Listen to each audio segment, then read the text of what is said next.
bisa melihat PowerPoint-nya.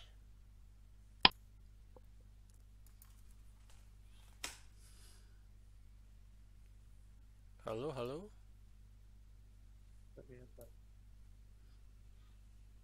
Ada yang ngomong tapi bisik-bisik.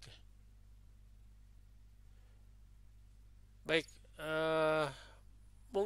bukan mungkin ya, Anda pasti sudah mengalami bagaimana bekerja sama dalam sebuah tim. Anda sudah memahami bagaimana kemudahan, kesulitan ya yang kita alami pada saat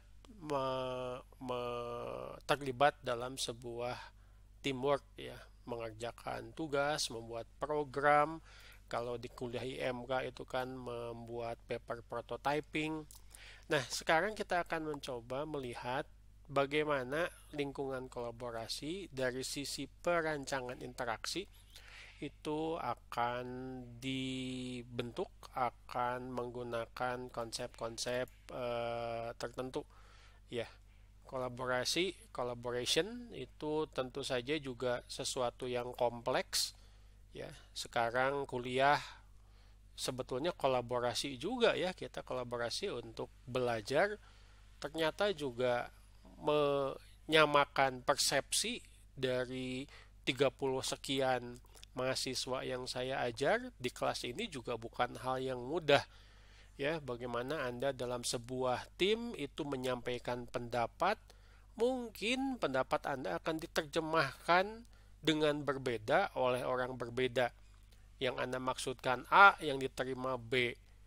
Yang Anda kirim itu filenya seperti ini misalkan ya, seperti apa, file tertentu, ternyata juga masih menimbulkan eh, mungkin kesalahpahaman, mungkin manajemen yang kurang bagus, mungkin malah terjadi miskomunikasi ya. Tapi di lain pihak juga kolaborasi tetap harus dilaksanakan, khususnya di MK, khususnya di perancangan interaksi ya, dalam rangka kita mencapai apa yang disebut sebagai UX ya, merancang user interface. Karena yang namanya merancang user interface itu pasti dilaksanakan dalam sebuah teamwork. Ingat di awal IMK bahwa IMK itu adalah multidisiplin. Ya, Anda bicara dengan sesama orang informatika saja, kadang-kadang bisa nyambung, kadang-kadang tidak nyambung misalkan, apalagi dengan orang-orang lain yang punya latar belakang keilmuan yang berbeda. Baik, kita mulai. Jadi apa yang disebut sebagai lingkungan kolaborasi ya. Jadi lingkungan kolaborasi ini terdiri dari ruang ya dan perangkat lunak. Di sini terjemahannya ruang itu dari space yang dirancang untuk mendukung orang untuk bekerja sama. Ini istilah populernya adalah groupware ya, atau computer supported cooperative working. Komputasi yang dirancang untuk mendukung pekerjaan atau kerjasama dalam menyelesaikan sebuah pekerjaan. Ini digunakan untuk merujuk pada bidang desain UX, di mana groupware berakar pada pemahaman bukan hanya fitur komputasi ya. Yang kita lakukan sekarang adalah fitur komputasi, masuk ke Adlink, masuk ke situ, menggunakan jaringan internet, pakai browser, pakai Zoom meeting, ya. Anda ada yang komunikasi dengan saya menggunakan media sosial, WhatsApp, tetapi juga ini berkaitan dengan aspek sosial. Nah, ini yang juga harus diperhitungkan. Kenapa? Sederhana saja, manusia itu adalah makhluk sosial. Anda tidak bisa menyatukan sebuah tim tanpa memperhitungkan aspek sosial. Ya, aspek sosial bisa membuat sebuah tim itu berhasil, bisa membuat sebuah tim itu gagal. Salah satu dukungan komputasi, dukungan teknologi untuk fitur sosial ini yang kita bahas minggu lalu. yaitu media sosial. Baik, jadi lingkungan kolaboratif bukan hanya mengandalkan dukungan pada perangkat lunak ya untuk desain ruang fisik. Maksudnya ruang fisik adalah saat kita ada di kelas, Anda bisa diskusi dengan teman langsung, bisa bertukar layout untuk desain user interface misalkan, tetapi juga perangkat lunak tersebut bisa mendukung kemudahan kolaborasi dan kreativitas bahkan pada saat tidak berkumpul. Artinya ya 2 tahun kemarin kita pandemi COVID ya, katanya sih sekarang mulai naik lagi ya. Apa ya, anggota tim ini bisa diam di rumah masing-masing, kita menyebutnya sebagai work from home, tapi kolaborasi ini jalan terus dengan berbagai keterbatasan, tapi juga dengan memanfaatkan teknologi digital diharapkan ini tetap akan bisa terlaksana dengan baik. Tadi ya, computer supported untuk mendukung collaborative working ini diciptakan oleh Iron Griff dan Cashman ya tahun 84. Jadi sudah cukup lama ini digunakan, dikembangkan. Ini akan sangat didukung oleh perkembangan teknologi di mana akan menampilkan perspektif baru bagaimana kita memanfaatkan teknologi berakar kepada, ini kita tidak akan bahas terlalu dalam ya, antropologi dan sosiologi, karena kedua bidang ini menekankan sifat kolektif dan berbasis sosial dari aktivitas budaya manusia. Sederhana sajalah saya bertanya kepada Anda, apakah yang kita lakukan sekarang ini aktivitas sosial atau bukan? Belajar, kuliah, pakai Zoom, kita nggak ketemu. Saya tidak tahu Fikri ada di mana, saya tidak tahu Raihan itu ada di mana, Muhammad Nabil itu ada di mana. Ya, mungkin saya juga tidak perlu tahu ya. Yang harus saya ketahui adalah Anda hadir di kelas, kita akan kuliah gitu. Apakah ini aktivitas sosial? Ya? Ya atau tidak? Iya, Pak. Kenapa disebut aktivitas sosial? Apakah saya bicara sendiri?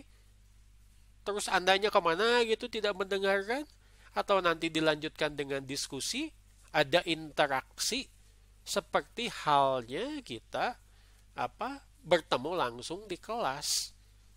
Ya, jadi rasanya aneh kalau kita disebut ini sebagai aktivitas sosial, tapi kok perilakunya tidak seperti di kelas. Padahal kita sedang kuliah. Ya, nih contoh, halo Muhammad Afaz, Ahmad, Salsabila, mana tampilannya? Rasanya aneh kalau di kelas Anda menutupi wajah pakai buku misalkan, tidak mau kelihatan wajahnya. Lah itu kan harus kebawa ke interaksi di kuliah meskipun kita menggunakan Zoom meeting. Nah, interaksi ya, ini ada macam-macam. Yang pertama Anda lihat, ya Anda sekarang ada yang sendirian mungkin ya di kamar kos atau di rumah. Ini Anda melakukan individual interaction. Anda dikasih tugas untuk membuat layout UI. Anda coba kembangkan sendiri. Anda punya ide, Anda tulis sendiri. Anda ngotret, bikin gambar. Ya. Itu adalah individual interaction. Lalu ya, hasil kerja Anda itu Anda bawa ke dalam kelompok Anda, ke dalam tim. Itu sudah ke social interaction. Atau mungkin Anda bawa desain yang Anda sudah buat itu ke dosen, minta pendapat dan diskusi, itu sudah masuk ke social interaction. Social interaction itu bisa dilanjutkan dengan workflow, ada alurnya. Seperti yang kita ketahui, misalkan pada saat kita belajar UCD, halo Ismail, masih ingat UCD apa? User Central Design, Pak. Hah? User Central Design. Center, bukan sentral. Center design. Centered ya pakai D. Lo itu kan satu siklus. Ada flow-nya, ada proses-prosesnya. Anda membuat sebuah prototype menggunakan paper prototyping, itu adalah salah satu tahapan dan itu dilaksanakan dalam kelompok. Itu dilaksanakan bukan hanya Anda dengan tim Anda, bahkan Anda terutama berkomunikasi misalkan dengan user. Nah, individual interaction, social interaction, workflow itu butuh physical environment. Ya, meskipun kita ketemunya dalam Zoom meeting, ya tapi saya di rumah saya, ini adalah physical environment. Pada saat kita ketemu di kelas, itu kita ketemu di physical environment. Ya, lingkungan fisik. Baik. Nah, saya pikir Anda juga sudah paham lah ya, kalau yang pernah tugas kelompok Anda aktif, tapi teman Anda ada yang tidak aktif, Anda kesulitan untuk menyampaikan pendapat, teman ada yang misalkan sulit untuk mengerjakan tugas, mungkin karena kemampuannya masih belum paham, mungkin juga karena malas. Nah, kalau dari sisi perancangan interaksi, masalah dalam kerjasama ini adalah yang pertama itu adalah perbedaan antara siapa yang melakukan pekerjaan dan siapa yang mendapat manfaat. Saya jamin orang bakalan males terlibat dalam sebuah kelompok jika dia melakukan sesuatu dan yang mendapat manfaatnya hanya orang lain, bukan dia. Anda mengerjakan sebuah pekerjaan, manfaatnya apa? Pekerjaan saya, pekerjaan tim saya, ini akan segera selesai. Lah itu manfaat. Ya. Tapi kalau Anda mengerjakan sesuatu, tapi Anda tidak melihat manfaat atau apapun, Anda tidak akan mau terlibat dalam sebuah teamwork. Yang kedua adalah masa kritis, terus ada isu sosial, materi ruang waktu, kita akan bahas satu-satu sampai dengan artikulasi dan kesadaran. Orang akan berusaha menyumbangkan hasil pekerjaannya dalam sebuah tim. Ya. Di sini disebutkan bukan hanya orang lain, tapi sebaiknya juga orang yang bekerja itu mendapat manfaat. Bagaimana dengan aplikasi untuk membantunya? Contohnya kita akan memanfaatkan kalender. Tiap pekerjaan itu pasti ada awal, pasti ada akhir. Harus diatur kapan mengerjakan proses yang mana. Harus diatur siapa yang bertanggung jawab. Ya, ada pembagian pekerjaan yang jelas dengan mungkin target-target tertentu. Tetapi juga Anda harus memahami bahwa orang itu tidak bekerja terus-menerus selama 24 jam. Butuh istirahat, butuh waktu luang, butuh waktu privasi. Dan ini harus dipahami oleh para pengambil keputusan. Ya, Anda tidak bisa memaksa orang untuk non-stop bekerja.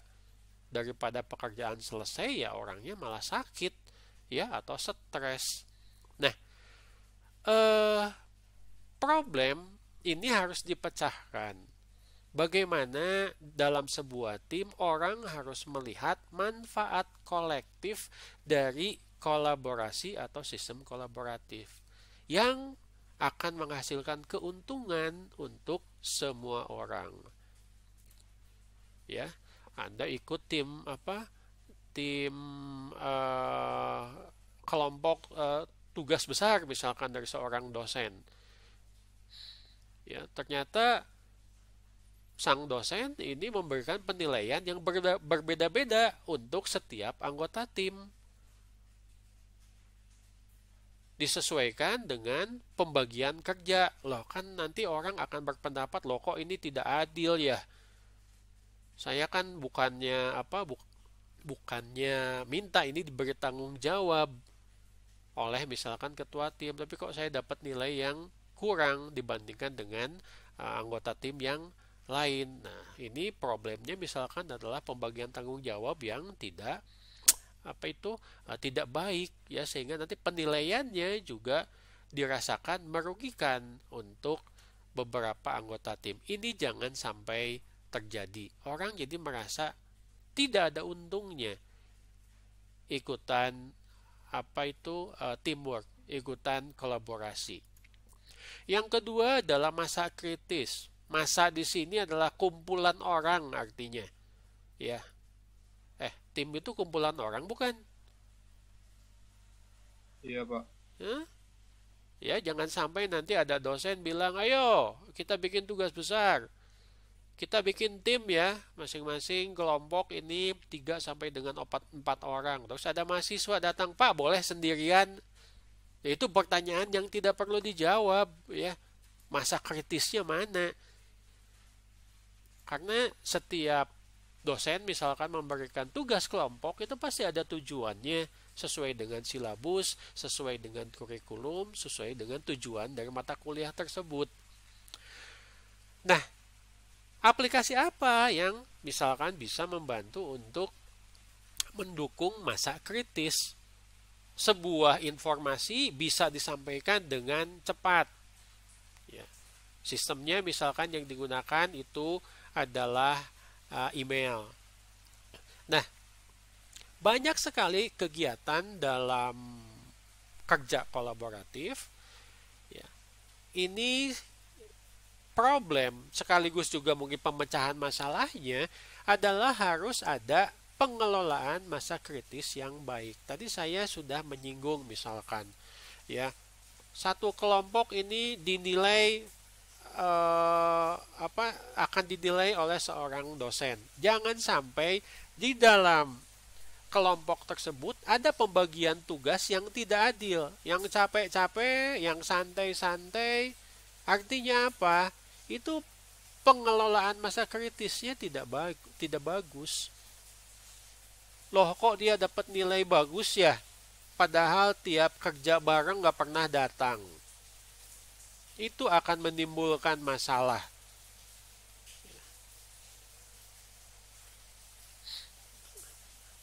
Itu mengenai masa kritis. Tadi kita sudah menyinggung ya, dalam kolaboratif ada isu sosial.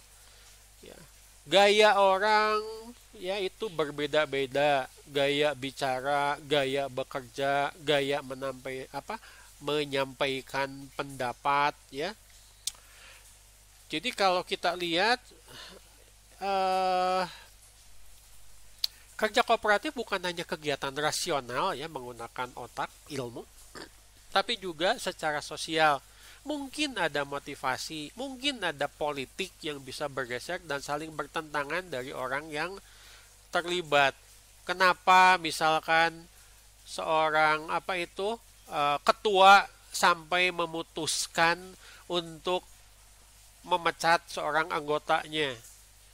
Kenapa seorang ketua sampai memutuskan untuk memberikan tanggung jawab tertentu kepada anggota kelompoknya? Ini ada motivasi, ini ada tujuan. Ya, ini ada yaitu yang disebut sebagai politik. Harus ada, kalau ketua itu disebutkan harus bisa menavigasikan, mengarahkan kelompoknya supaya bisa mencapai tujuan. Memanfaatkan pengetahuan ya yang dimiliki oleh orang lain. Dalam hal ini orang lain adalah masa kritis atau anggota dari kelompok tersebut, dan tentu saja dipandu oleh konvensi sosial yang penting. Nih contoh, sekarang kita lagi Zoom meeting, ada konvensi sosial tidak yang harus Anda patuhi? Halo? Ada, Pak. Apa kira-kira konvensi sosialnya? On kamera, Pak. Ya? Ya, Anda bisa Maksudnya, pakai konvensi sosial sama seperti Anda datang di kelas kan? iya Pak. Ya, kalau terlambat bilang maaf terlambat. Kalau misalkan ada masalah segera dikasih tahu ke dosen. Kalau ada yang mau ditanyakan ya, Anda bisa meminta bertanya dengan cara yang sopan. Nah, itu kan konvensi sosial yang umum ya, dilakukan di kelas. Sama juga ya, di kita meskipun pakai Zoom meeting ya, ini tetap kelas kuliah. Konvensi itu masih tetap berlaku. Konvensi sosial maksudnya ya, aturan-aturan sosial, tata krama, sopan santun ya, dan seterusnya. Baik. Nah, di sini ada apa eh, yang kita sebut sebagai space and time matrix kalau dalam bukunya ya, matriks ruang dan waktu. Bagaimana kita dalam sebuah grup kolaboratif, groupware ya, ini bisa ketemu, bisa bekerja sama. Mirip dengan kuliah. Ya, kuliah kita bisa langsung di kelas. Apa namanya? Sinkronus. Kuliah bisa saya memberikan video lewat YouTube. Anda pelajari lalu Anda misalkan ngisi kuis. Itu asinkronus. Bagaimana dengan kelas, kolaboratif? Ya sama ya. Ada yang same time sinkronus. Ya, kalau tadi saya memberikan bahan asinkronus artinya Anda biasanya bisa kapan saja untuk mempelajarinya, tidak harus patuh kepada jadwal kuliah. Same time ini biasanya adalah tatap muka, interaksi tatap muka atau face to face interaction. Kalau tatap muka ya tempatnya harus sama dong, ya. Kalau kita kuliah tatap muka ya dosen sama mahasiswanya harus ada di ruang yang sama. Betul. Anda mau nyobain nanti kuliah tetapi dosennya ada di 407, terus Anda kuliahnya di 409. Ya kan nggak mungkin ya. Harus ketemu muka. Lalu yang kedua itu adalah continuous task. Artinya ada pekerjaan yang berlanjut. Saya sudah ngasih kuliah, terus saya ngasih video. Tolong dipelajari ini untuk dikerjakan di rumah. Bagaimana dengan sebuah teamwork? Ya, bisa seperti itu dan itu adalah hal yang wajar. Kita sudah rapat, kita sudah diskusi, kita sudah misalkan merancang UI. Terus ada beberapa komponen yang harus Anda perbaiki. Itu bisa dijadikan sebagai pekerjaan rumah, different time. Waktunya berbeda, ya. Ini bisa dilakukan di tempat yang berbeda. Mungkin misalkan teamwork Anda punya ruang khusus ya, di sini disebutkan team rooms, itu bisa digunakan. Selanjutnya ada yang disebut sebagai remote interaction. Nah, sekarang kita yang lakukan itu adalah remote interaction. Kenapa? Karena pakai video conferencing, pakai Zoom meeting. Bagaimana dengan kerja sebuah tim?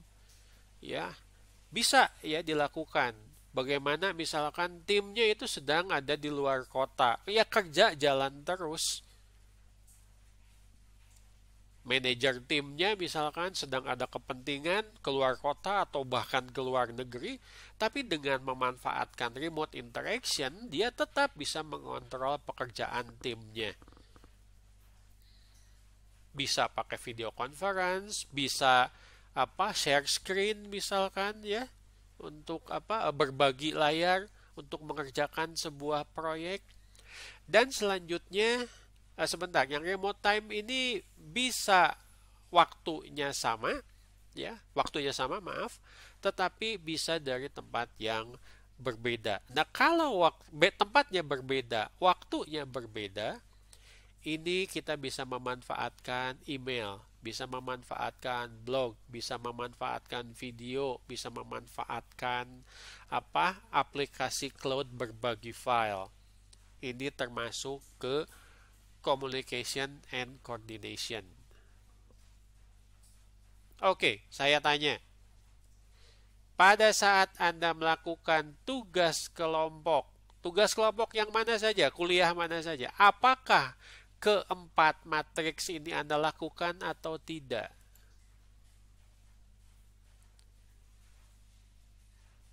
Contoh ya, tahun kemarin tuh ada mahasiswa melakukan tugas besar IMK. Padahal kuliah belum jalan, tapi mereka ternyata punya kesulitan untuk berbagi ide sampai akhirnya memutuskan ketemu di kampus. Ya tentu saja saya tidak bisa melarang, tapi mengingatkan mereka supaya pakai masker, jaga jarak dan seterusnya. Ya, protokol kesehatan. Masuk yang mana di matriks ini? Face to face, Pak. Face to face interaction. Karena ternyata ada beberapa kasus orang kesulitan kalau hanya menerima tugas. Ada pimpinan ketua kelompoknya. Dia membagi tugas, dia membagi job description untuk setiap anggota. Tulis sama dia. Ya, anggotanya ada berlima termasuk ketua, dia bikin 4. Kamu bikin layout, kamu bikin laporan, kamu bikin video, kamu bantu bikin video, bikin dalam kertas, lalu atau di filenya itu dikirimkan ke masing-masing anggota kelompok supaya dikerjakan di rumahnya masing-masing. Itu masuk yang mana? Kalau bikin video masuknya ke continuous task, Pak. Continuous task, betul. Ya. Meskipun ini hanya dalam bentuk kertas, bukan video, ya. Jadi orang itu bisa mengerjakannya berbeda waktu. Tetapi itu tetap harus dikerjakan. Nah, itu adalah hal yang wajar dalam sebuah kolaborasi, ya. Baik, yang terakhir yang menjadi isu dari kolaborasi ini adalah artikulasi dan kesadaran. Maksudnya kesadaran di sini terjemahan dari awareness, ya. Di mana individu-individu yang berkolaborasi harus mengatur dan membagi kegiatan menjadi tugas-tugas individu. Ini yang disebut sebagai artikulasi. Tugas besar IMK membuat paper prototyping, laporan, dan videonya. Loh, itu kan buat semua. Artinya, Anda sebagai kelompok harus membagi-bagi sama sulit, sama rata pekerjaan yang menghasilkan video, menghasilkan paper prototyping, dan laporan. Itu yang disebut sebagai artikulasi. Lalu apa yang harus dilakukan? Itu kan pekerjaan nyambung, bukan pekerjaan yang terpisah dari masing-masing anggota kelompok. Setiap anggota kelompok harus punya kesadaran bahwa dia adalah melakukan bagian pekerjaan dari sebuah pekerjaan besar yang diberikan kepada kelompok. Kalau Anda tidak punya kesadaran seperti itu, ya repot. Kamu bikin ini ya, kita selesai minggu depan. Kalau nggak selesai minggu depan, nanti terlambat mengumpulkan untuk tugas besar. Yang lain sibuk mengerjakan, Anda santai-santai aja, ntar aja lah. Ya, siapa tahu nanti waktunya diundur. Orang lain sudah selesai, lalu ternyata orang lain butuh input dari pekerjaan Anda. Loh, jangan-jangan apa yang Anda lakukan atau apa yang Anda tidak lakukan itu menghambat pekerjaan orang lain atau lebih parah lagi menghambat kolaborasi. Ya. Itu karena tidak ada awareness, tidak ada kesadaran bahwa Anda adalah bagian dari sebuah tim. Ini dari awal ya. Salah satu tugas seorang ketua itu adalah memberikan pemahaman kepada setiap anggota tim. Anda tuh bagian dari tim.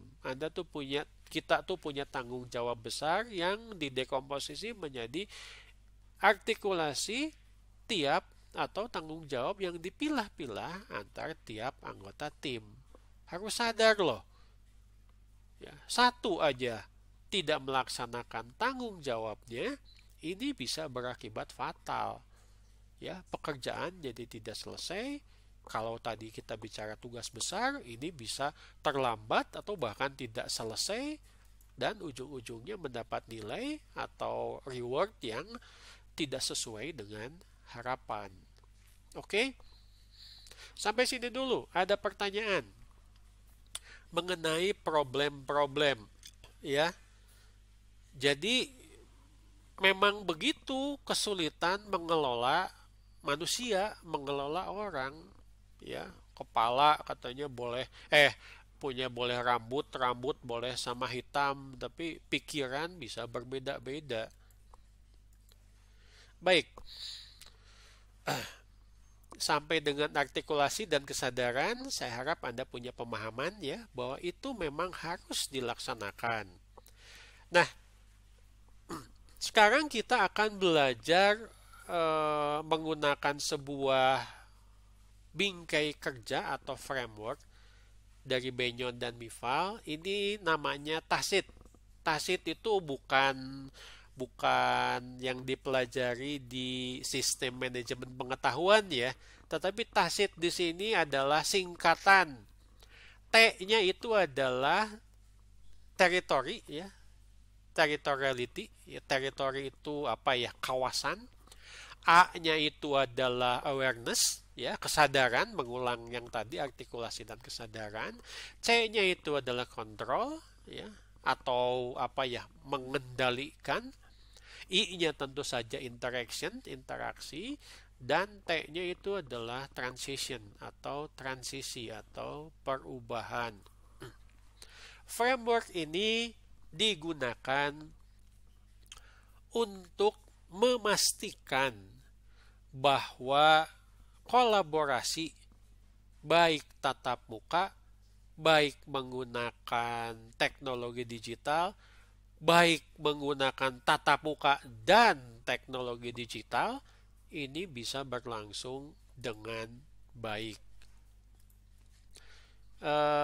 Bisa lihat ininya? Saya harap tulisannya tidak terlalu kecil. Kita lihat T, ya apa? Tacit T yang pertama ya, territoriality. Tadi saya sudah menyebutkan tatap muka tentu saja di ruang fisik. Ya, video conference itu tentu saja di ruang digital. Ya, kuliah kita kadang-kadang di kampus ya ketemu, kadang-kadang juga online menggunakan video conference. Itu adalah ruang campuran. Ini bisa digunakan salah satu, bisa digunakan semuanya dalam sebuah kolaborasi. Nah, yang di ruang fisik yang masuk ke teritori atau kawasan, yang pertama adalah desain untuk memastikan akses yang adil ke ruang fisik dan lokasi fisik ke ruang teknologi. Contoh sederhana, ya, Anda pakai laptop di kelas. Laptop Anda butuh listrik. Ya, di kelas harus disediakan ya colokan yang bisa digunakan oleh yang kuliah atau yang sedang bekerja. Jangan sampai ada yang dapat, ada yang tidak. Lah itu kan akan menghambat. Ya. Lalu mempertimbangkan aspek pribadi dan sosial dari ruang dan proxemic. Proxemic ini adalah ruang yang dibutuhkan antar manusia. Ini saya tanya nih, kalau Anda bekerja bersama, seneng nggak berdesak-desakan? Tidak, Pak. Wah, ini grupnya berapa orang? 10 orang. Ayo kita ngumpul yuk di tempat kosku. Wah, ternyata ruang kosnya 2 kali 3 meter. Bayangkan, 10 orang dijejalkan di ruang. Waduh, nggak bisa dong. Kita nyari tempat lain lah yang lebih luas, yang lebih nyaman. Ya, itu adalah hal yang wajar di ruang fisik. Lalu di ruang digital, contohnya video conference, Desain agar orang memiliki ruang pribadi, ruang publik, dan ruang penyimpanan digital, membedakan ruang tunggal dan multi pengguna. Contoh, penyimpanan file. Anda misalkan pakai Google Drive. Ada folder-folder yang bisa diakses bersama, dibagi bersama. Ada folder yang hanya untuk anggota tim dengan tanggung jawab tertentu yang tidak bisa diakses oleh anggota lain yang punya tanggung jawab yang berbeda. Paham? Google Share kan bisa Google Drive bisa kan? Bisa di-sharing, bisa tidak di-sharing. Bisa di-sharingnya terbatas, bisa di-sharingnya untuk siapa saja. Paham? Paham, Pak. Ya, kalau ada pertanyaan langsung saja ditanyakan. Baik, ruang campuran antara ruang fisik dan ruang digital ini menyediakan peta dan sumber informasi lainnya untuk membantu orang memahami struktur ruang dan bagaimana mereka terhubung. Berbagi apa? Misalkan berbagi link untuk mengakses file-file yang dibutuhkan untuk menyelesaikan pekerjaan. Berikan indikasi yang jelas untuk berbagai jenis ruang dan cara menavigasi ruang yang berbeda. Mungkin untuk tanggung jawab yang berbeda, ini butuh tempat yang berbeda. Tidak selalu harus dalam satu ruang. Ada 10 orang. Ya, 3 orang ini dapat tanggung jawab misalkan untuk desain UI. Ya bisa mereka punya ruang tersendiri yang tidak terganggu oleh anggota tim lain yang punya tanggung jawab lain. Yang kedua, dari Tacit itu adalah awareness atau kesadaran di ruang fisik. Rancang agar orang dapat memantau apa yang orang lain lakukan dan dapat menghadiri kegiatan kolaboratif. Orang sadar akan perubahan situasi. Apa ini maksudnya? Anda pada saat di kelas paham tidak perubahan situasi? Antara saya mengajar, terus saya mengajak diskusi, terus saya memberikan tugas. Bisa paham tidak? Nah ini harus bisa dibawa ke tim. Timnya ini kerjaannya sudah sampai mana? Ada kesulitan apa? Mana yang sudah selesai? Mana yang perlu didahulukan? Bukan hanya orang yang punya tanggung jawab, ya, tetapi seluruh anggota tim tahu. Sehingga dia tidak akan bingung kalau misalkan kok informasi yang saya butuhkan gak dikasih-kasih ya. Kok kerjanya begitu sih? Padahal produk informasi yang dia butuhkan itu masih dalam proses pengerjaan, misalkan belum selesai. Nah, ini harus bisa diinformasikan. Di ruang digital, rancang agar orang sadar dengan kemajuan kolaboratornya. Kalau Anda misalkan berbagi file atau mungkin mau store file menggunakan Google Drive, pastikan itu pekerjaannya sudah selesai atau belum. Itu versi keberapa dari pekerjaan yang sedang dilaksanakan. Jadi orang nanti paham ya pada saat lihat drive tertentu di Google Drive-nya misalkan, oh si Anu sudah sampai tahap ini. Kenapa? Laporannya sudah selesai. Ya. Dan juga ada fungsi untuk mengaksesnya. Termasuk juga berikan peringatan untuk menunjukkan perubahan. Contoh, Anda update laporan di Google Drive, terus Anda nge-WA ke teman Anda atau mungkin ke WhatsApp group. Kasih tahu, pekerjaan aku sudah beres. File sudah aku simpan di Google Drive. Kalau ada yang butuh, silahkan bisa ambil. Itu di ruang digital. Ya, jangan diam-diam aja. Orang lain nunggu gitu, mana ini kok nggak dikasih tahu, padahal pekerjaannya sudah selesai, kan itu bisa buang-buang waktu. Sementara di ruang campuran ini memahami apa yang orang lain lakukan untuk bertindak dan menyadarkan orang tentang volatilitas ruang. Apa ya volatil itu? Sesuatu yang mungkin bisa berubah, sesuatu yang mungkin bisa hilang atau mungkin bisa ditambah. Anda harus sadar, harus diberitahu. File itu sudah aku upload. File itu aku delete dulu ya, ternyata salah. Atau Anda bisa bertukar file fisik di ruang fisik. Karena ini termasuk ruang campuran. Ada kesadaran seperti itu. Ya. Sebentar, saya tanya dulu. Begitu tidak ya?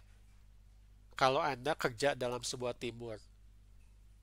Ada teman mau bikin video. Ada teman yang diberi tanggung jawab untuk membuat desain paper prototypingnya, UI-nya. Yang UI kalau sudah selesai, harus kasih tahu nggak sama yang mau bikin video? Bagaimana kalau misalkan pekerjaannya itu di ruang digital? Artinya si desainnya itu harus di-scan, filenya harus di-upload, lalu diberitahukan kepada yang mau buat video. Ya, file-file ini silahkan dibuat, bisa di-print dulu atau nanti dibuat simulasinya. Itu awareness ya atau kesadaran. Selanjutnya, wah masih banyak ya. C nih, tacit control di ruang fisik. Izinkan gerakan untuk memungkinkan orang bergerak ke posisi kontrol, desain untuk akses ke ruang fisik, dan berbagai bagian interaktif. Tidak selalu yang namanya ketua itu yang mengendalikan. Mungkin ada saatnya anggota tim yang melakukan kontrol terhadap pekerjaannya. Di ruang digital harus diketahui siapa yang pegang kendali. Ya. Sebentar. Ini di kelas Zoom meeting ini Anda paham tidak siapa yang pegang kendali? Kenapa Anda mendengarkan saya? Ya, karena di sini saya yang megang kendali. Ya, suka atau tidak, kapan kuliah mulai, kapan kuliah selesai. Bagaimana dengan di ruang video conference teamwork? Ya sama. Ya. Contoh, ya Anda harus menentukan rapat pakai Zoom meeting mulai dari jam sekian sampai dengan jam sekian. Itu harus tepat waktu, tepat sasaran dan bermanfaat. Semua orang dapat bagian untuk menyampaikan misalkan ya kemajuan pekerjaannya. Itu termasuk kontrol di ruang digital. Di ruang campuran, Anda menggabungkan antara ruang fisik dan ruang digital. Ada mekanisme yang jelas dan efektif untuk mengambil dan meneruskan kontrol. Jadi jangan sampai ketua timnya tidak ada, ya, sedang ada keperluan, pekerjaan stop. Gak ada yang mau kerja. Padahal tugas itu sudah selesai. Ada mungkin yang diberi tanggung jawab untuk melakukan pengawasan dan pengendalian. Ya. Jadi jangan sampai mesti ditungguin terus, mesti diawasin terus.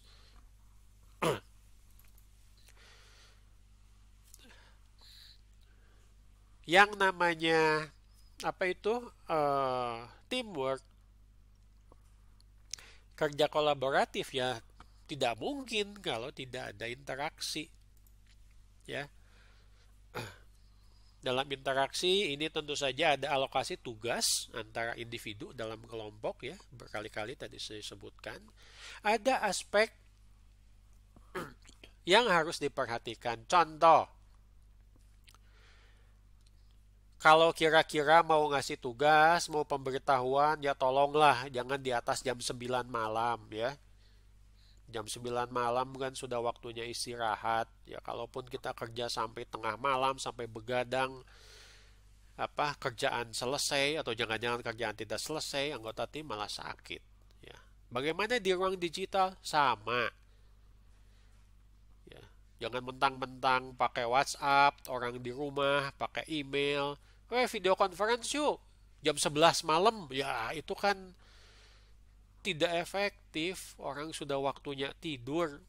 Ya, lebih baik misalkan ditunda, kita mulai jam 8 pagi pada saat orang sudah segar, pada saat orang lagi tidak suntuk dan sudah cukup istirahat. Bagaimana dengan di ruang campuran? Bagaimana kita bisa memahami kapan pakai ruang digital dan kapan pakai ruang fisik? Contoh ya, jangan sampai Anda jadi ketua tim yang selalu pengen rapat tuh tatap muka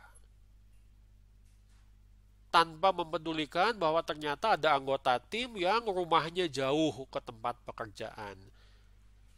Ya, kalau bisa pakai Zoom meeting ya pakai Zoom meeting saja. Aduh, ini ada perubahan penting nih. Segera harus dirapatkan. Kita nanti rapat ya jam 7 malam. Tatap muka, ya jangan gitu loh. Kalau memang sangat emergensi, ya Anda diharapkan bisa memanfaatkan teknologi digital. Rapat jam 7, wah ya datang ke tempat kerja sudah pada capek karena di jalan macet. Akhirnya rapatnya juga tidak efektif. Ya, interaksi seperti itu tolong diperhatikan. Dan terakhir dari framework Tacit ini adalah yang T terakhir, yaitu transisi atau transition. Dalam ruang fisik, mungkin ada perpindahan dari satu ruang ke ruang lainnya, karena memang ada kebutuhan dari ruang gambar ke ruang rapat. Ya, ada perbedaan ya. Ada ruang rapat nih, ada ruang gambar nih, ada ruang untuk santai nih, ini ada ruang untuk diskusi. Mungkin bisa ruang yang sama, fungsi yang berbeda, atau mungkin ruang yang benar-benar berbeda. Ya, kalau di ruang digital bagaimana? Mendapatkan akses ke ruang digital tergantung pada memiliki fasilitas akses bersama. Akses bersama bagaimana? Ayo, kita mau pakai Google Drive. Ah, nggak mau pakai Google Drive lah. Aku nggak suka pakai Google Drive. Ya, pakai iCloud saja. Loh, nanti kan orang bingung ya. Mau nyimpen di mana? Jangan-jangan di dua tempat penyimpanan komputasi awan itu tidak ada file pekerjaan yang lengkap. Sebaiknya ada kesepakatan. Mau disimpan di mana, mau di backup di mana, sehingga orang mau mengaksesnya nggak bingung. Ya, bagaimana dengan di ruang campuran? Sama, ya. Ini adalah tinggal menggabungkan antara ruang fisik dan ruang digital. Di sini ada tambahan, antarmuka menyediakan titik akses dan navigasi ke lokasi yang berbeda. Harus ada kalau misalkan Anda menggunakan berbagai aplikasi, ya, harus ada persetujuan, harus ada kemauan, awareness dari setiap anggota tim bahwa mereka mau menggunakan aplikasi tersebut. Ya. Baik, itu yang disebut sebagai framework Tacit ya. Jadi kita belajar bagaimana yang namanya kolaborasi. Kita bisa tatap muka, kita bisa memanfaatkan ruang digital ya. Tatap muka tadi ruang fisik, dan kita bisa memanfaatkan ruang campuran. Kuliah COVID lagi naik, pemerintah melarang kegiatan kuliah tatap muka, full ruang digital. Ternyata COVID sudah mulai menurun, kuliah boleh hibrid. Ada yang bisa hadir di kampus, ada yang tidak perlu hadir. Ruang campuran. Ternyata COVID sudah menurun ya, semuanya sudah dapat vaksinasi termasuk booster, silahkan bisa kuliah di kampus dengan tetap menjalankan protokol kesehatan, ruang fisik. Oke, stop dulu di sini. Ada pertanyaan? Paham yang saya sampaikan?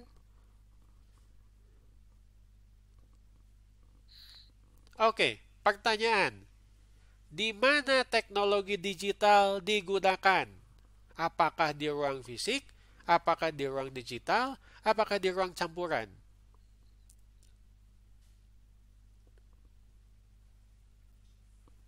Ayo, multiple choice nih. Siapa yang bisa jawab?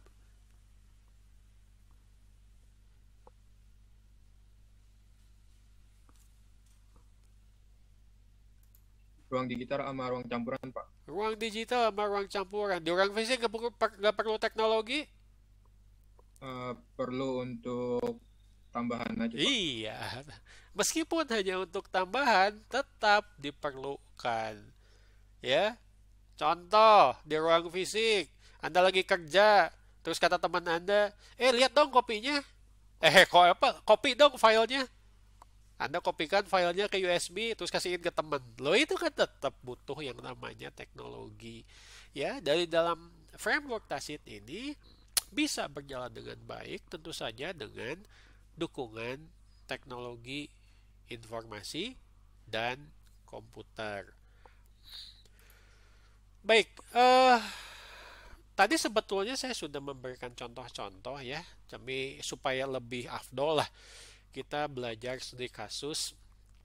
Misalkan Anda dapat proyek untuk desain sebuah prototipe sebuah aplikasi, ya, ini saya kutip dari salah satu websitenya UX. Ini disebut apa ya? Best practice ya. Best practice itu praktek-praktek yang sudah teruji kebaikannya. Jadi dalam kolaborasi perancangan, sebutlah kita akan membuat prototipe sebuah aplikasi atau website. Yang pertama adalah pastikan semua pekerjaan transparan dan dapat diakses. Ini sebetulnya pemaparan praktek dari Tacit Framework ya. Yang pertama adalah ada budaya yang sangat memahami dan menghargai kolaborasi. Apa itu yang tadi kita bahas? Awareness, kesadaran. Setiap anggota tim harus bersedia untuk menunjukkan pekerjaan mulai tahap awal, peka dan memelihara ide-ide awal. Harus ada trust, harus ada kepercayaan. Sebuah tim tanpa kepercayaan, tanpa keberanian untuk menyampaikan ide, ya, tanpa awareness itu dipastikan tidak akan atau kesulitan untuk berhasil. Tadi saya menyebutkan misalkan contohnya adalah Google Drive, ya Anda bisa berbagi juga memanfaatkan aplikasi lain seperti Google Doc. Berbagi file, berbagi akses, dan semua partisipan itu diberi hak yang sama. Ya, bisa mengakses file atau apapun ya yang mendukung pekerjaannya. Yang kedua, harus ada standar dan proses yang jelas dalam mengorganisasikan sebuah file. Ini tolong diperhatikan ya, ini sepertinya kecil-kecil tetapi juga bisa bermanfaat. Anda ngasih gambar, ya, misalkan layout UI. Tolong kasih file tambahan atau keterangan. Pernah baca file readme txt? Biasanya ada kan ya kalau Anda install sesuatu, ya, bentuknya teks. Nah, biasakan seperti itu. Anda ada penjelasan. Ini file versi keberapa? Ini file dari navigasi atau interaksi yang mana? Ada folder proyek. Yang bagian UI mana? Yang bagian laporan mana? Yang bagian video mana? Yang bagian hasil wawancara dengan pengguna mana? Sebentar, saya tanya dulu. Anda begitu tidak mengorganisasikan materi-materi kuliah di laptop? Disusun berdasarkan mata kuliahnya tidak? Atau Anda tumpuk semuanya di My Dokumen? Wah, nggak ada yang Bisa. jawab nih. Saya jadi curiga semuanya ditumpuk di my dokumen. Ya enggak dong ya. Betul, Pak. Iya, Anda sekarang sudah semester berapa? 5. Pak. Iya, semester 5. Udah berapa, ngambil berapa banyak mata kuliah? Bayangkan kalau ditumpukan di my dokumen ya. Wah, pusing. Ya sama di sini juga folder proyek. Kalau Anda buat sebuah aplikasi, Anda desain layoutnya, Anda pakai komponen-komponen untuk layout, tolong buat pustakanya. Pustaka style dan komponen yang bisa diakses. Contoh, Anda bikin website, Anda mau bikin website untuk Unpas. Setiap website Unpas itu ternyata setiap menunya itu dikerjakan oleh orang yang berbeda. Setiap halaman website Unpas harus ada lambang Unpasnya nggak? Harus. Harus. Ada gambar Unpasnya, betul? Dikerjakan, dibuat oleh orang yang berbeda. Si lambang Unpasnya itu harus disimpan di folder tertentu sehingga mudah dipakai oleh anggota tim yang lain yang membutuhkan. Mungkin Anda merancang sebuah aplikasi dengan buttonnya yang khusus, misalkan. Ya, simpan di sana supaya bisa juga digunakan. Lalu ada halaman umum dan struktur lapisan atau layer. Di sini adalah aturan-aturan bagaimana laporan misalkan atau navigasi file lebih mudah. Contoh misalkan ya, kan yang namanya pekerjaan itu, contoh saja laporan itu akan bertambah, akan berubah. Ya, Anda bisa memberikan konvensi tertentu. Contoh, kalau kasih nama file laporan, pakai versi ya belakangnya. Supaya kita yang versi terakhir itu adalah update terakhir. Supaya kita bisa melihat perubahan-perubahan dari versi sebelumnya. Jadi kalau salah, kita tinggal balik lagi ke versi sebelumnya. Jangan cuma bikin satu laporan. Itu konvensi atau aturan yang disetujui, diketahui oleh setiap anggota tim. Selanjutnya adalah kembangkan kebiasaan komunikasi asinkron. Tidak selalu harus tatap muka, ya. Kalaupun Anda mau mengirimkan pekerjaan, ngirim email misalkan, ya tolong pakai catatan-catatan. Aku sudah pekerjaannya sampai sini, tapi ada kesulitan di bagian ini nih. Ada ide tidak? Anda tidak mengharapkan langsung dijawab saat itu juga. Karena mungkin teman Anda dalam satu tim itu masih sibuk pekerjaan lain. Kan ini dikerjakan di lain waktu, asinkron. Tapi pemikiran, catatan, atau mungkin Anda ngasih pesan video ya lewat WhatsApp misalkan atau lewat media sosial lainnya. Ini akan memberikan konteks, ini akan memberikan sebuah pemahaman yang lebih baik terhadap pekerjaan yang sudah Anda lakukan dan bagaimana ini bisa dikomunikasikan dengan orang lain. Jangan sampai Anda dikasih tanggung jawab untuk bikin laporan. Cuman kirim laporan aja lewat ini WhatsApp misalkan. Gak ada keterangan apapun. Apakah laporannya sudah selesai? Apakah Anda ada kesulitan? Ya? Atau ternyata Anda minta teman Anda untuk memeriksa bagian-bagian tertentu? Ya. Tolong itu disampaikan dalam di sini yang disebut sebagai komunikasi asinkron. Ya. Saya misalkan bikin video ya, terus diposting ke WhatsApp grup mahasiswa. Ya tolong di situ disebutkan ada catatan. Tolong simak video ini untuk materi kuliah kita minggu depan. Loh, itu maksudnya komunikasi asinkron. Anda nonton videonya ya terserah kapan saja. Yang penting sebelum kuliah yang akan saya ajar itu dilaksanakan. Ya, ada catatan-catatan. Itu dibiasakan. Komunikasi bukan hanya lisan, bukan hanya langsung. Bisa menggunakan komunikasi asinkron.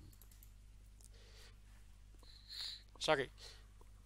Ini apa? Umpan balik visual. Sebentar.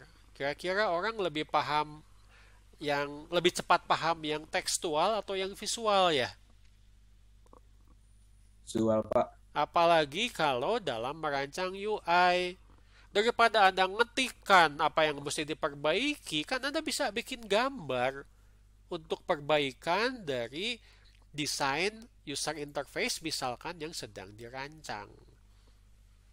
Ya. Itu akan jauh lebih efektif dibandingkan dengan menulis atau menjelaskan feedback dalam proses desain dan pengembangan. Ya. Dan suka atau tidak, kita bisa sekarang melakukan video conference. Tapi kalau saya lebih suka kuliah di kelas. Kalau Anda gimana? Kelas, Pak. Oh, saya mah lebih suka di rumah, Pak. Sebab di rumah mah bisa matiin kamera terus tidur. Weh, jangan ya itu mah. Ya, percuma kuliah juga. Kenapa kemarin dosen-dosen punya banyak kesulitan untuk menyampaikan materi kuliah, terutama pada saat kita online full. Mahasiswa sampai butuh kapannya kita bisa ketemu. Bingung kalau cuma lewat interaksi video conference mah. Misalkan ya, enaknya bisa bertanya langsung sama dosen. Ya sama ya, dalam sebuah teamwork juga. Meskipun kita memanfaatkan ruang digital, tetapi kita tetap perlu ruang fisik. Ya, Anda lihat di sini ya. Ini salah satu contoh bagaimana kita memanfaatkan segala rupa aplikasi untuk komunikasi. Mulai dari video conference, mulai dari berbagi file misalkan.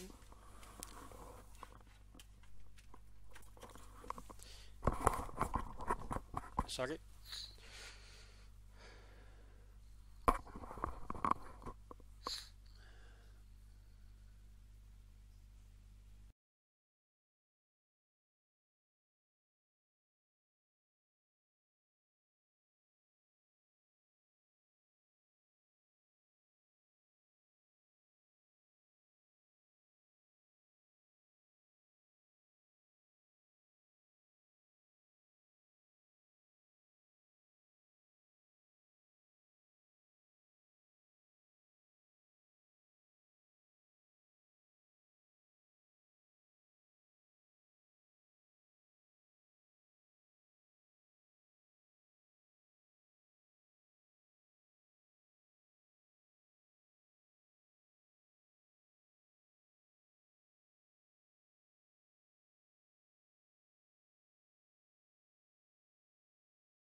Halo, halo.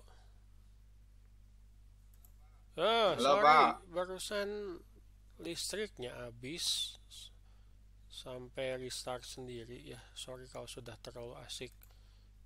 Balik lagi ke ini. Sampai di mana tadi?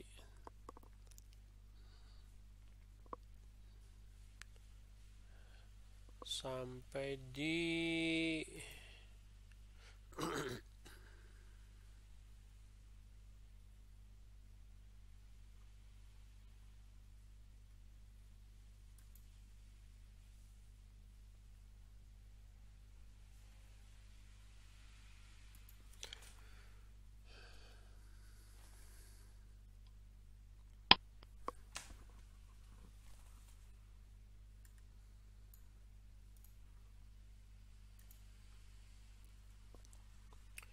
baik, tadi mempertahankan ya kolaborasi real time secara reguler ya, pekerjaan desain yang hebat tidak hanya bertahan dengan komunikasi asinkron ya.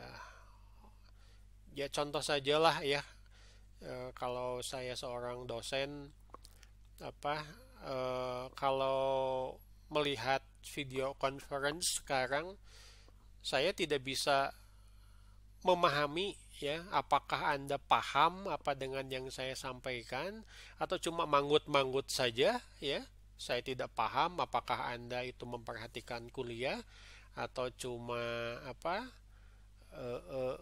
ngantuk di rumah ya. Saya juga perhatikan misalkan Rai Gineng itu ada apa di kepalanya? Ada pizza atau apa itu? Ya, ya kalau di kelas kan di kepalanya ada seperti itu, bikin bingung gitu. Lah sama ya di kolaborasi juga pada saat sebuah tim, pada saat seorang ketua itu menyampaikan pekerjaan apa yang harus diselesaikan, mungkin dia bisa melihat apakah kira-kira ada yang tidak setuju, apakah kira-kira ada yang kesulitan ya, apakah kira-kira masih ada yang yang harus dijelaskan lebih lanjut, tidak hanya dari pertanyaan langsung anggota tim, mungkin juga dari cara dia berinteraksi atau mungkin dari bahasa tubuhnya ya. Kita tetap butuh ruang fisik ya, pertemuan face to face secara reguler ya, direncanakan. Ini contoh ya, tadi kita sudah bahas bagaimana memanfaatkan segala rupa teknologi digital ya, aplikasi berbagi file, aplikasi cloud untuk penyimpanan file, aplikasi komunikasi, video, teks, bagaimana dia desain itu tidak cukup hanya dengan tulisan ya, Anda bisa menggunakan berbagai alat, bisa pakai PC ditambah tab, perbaikannya hasilnya lewat email, perusulan perbaikannya dalam bentuk gambar misalkan dibuat di tab lalu dikirimkan lewat WhatsApp atau mungkin di email balik ya. Itu segala cara dimanfaatkan dalam perancangan desain. Ini saya cuma mengutip saja dari W. Isaacson. Ini seorang penulis buku user interaction,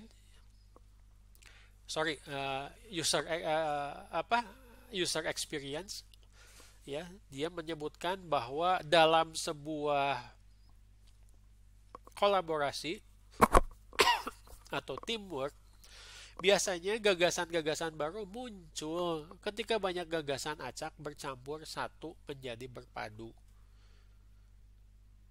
Bukan teamwork kalau cuma pemikiran ketua saja yang dituruti oleh anggotanya. Bukan teamwork jika ada ide-ide dari anggota tim itu tidak diterima, tidak dibahas.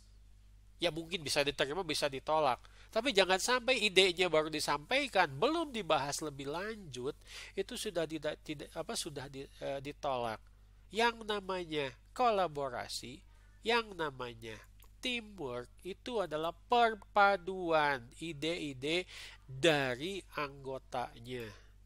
Saya yakin kalau Anda ikut kolaborasi, ide Anda masuk menjadi salah satu ide-ide global dari penyelesaian pekerjaan, misalkan tadi perancangan, Anda akan merasa bangga, Anda akan merasa terlibat, Anda akan istilahnya awareness, akan sadar.